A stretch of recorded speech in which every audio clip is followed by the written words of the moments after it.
최성목 같은 경우에도 굉장히 지금 자기가 어떻게 하면 살 수 있나. 엄청난 단독 보도가 떴습니다. 최상목, 설마 민주당에 협조해서 광명을 찾은 뒤 한덕수 뒤를 노립니까?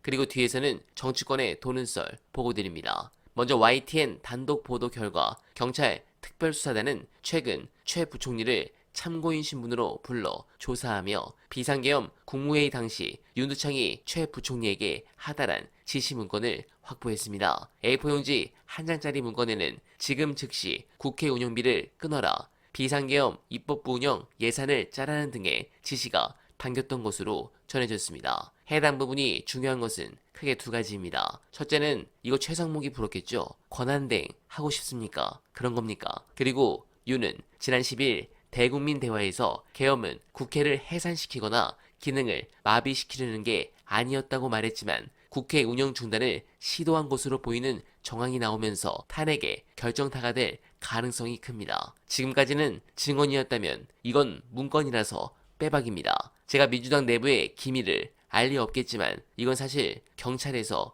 미리 조사를 하고 나온 부분이거든요. 이게 쓱 나온다. 이거 아주 재밌습니다. 관련해서 정치권에 도는 썰 보시고 이어가 보겠습니다.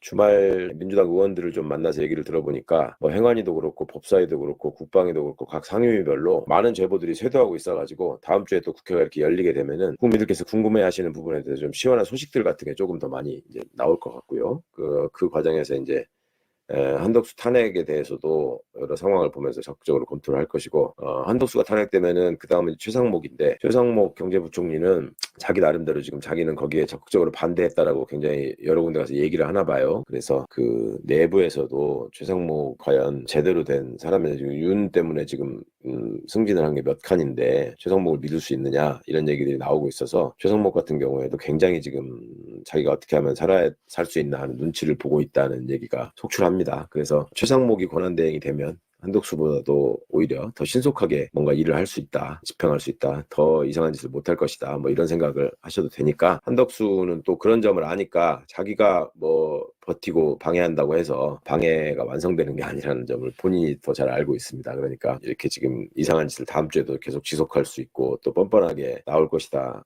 하는 거는 거기까지는 그렇게 크게 걱정하지 않으셔도 되지 않을까, 예, 그런 말씀을 감히 드려봅니다. 네, 공감합니다. 뚝은 하나씩 무너지고 있습니다. 특히 오늘 한겨레 단독 보도에 따르면 윤석열이 총선 전부터 계엄을 기획했다는 증언입니다. 이건 윤석열의 비상계엄 위헌성을 명백하게 보여주는 부분 중 하나라서 파장이 커질 수밖에 없는 상황입니다. 그런 부분에서 민주당은 이번 주가 매우 중요해졌습니다. 이제는 민주당이 우선순위로 해야 할 일이 있다고 생각합니다. 먼저 가장 중요한 것은 당연 헌법재판관 임명입니다. 지금의 6인 체제로는 정형식 때문에 결과를 장담할 수 없습니다. 또한 진보 성향의 법관으로 평가받는 문영배, 이미선의 임기가 4월 17일이라는 것도 부담스럽습니다. 즉 신속한 심리를 통한 합당한 결정이 나오도록 민주당이 총력을 다할 것으로 보여집니다. 다행히 이 부분은 제대로 진행되고 있는 것 같지만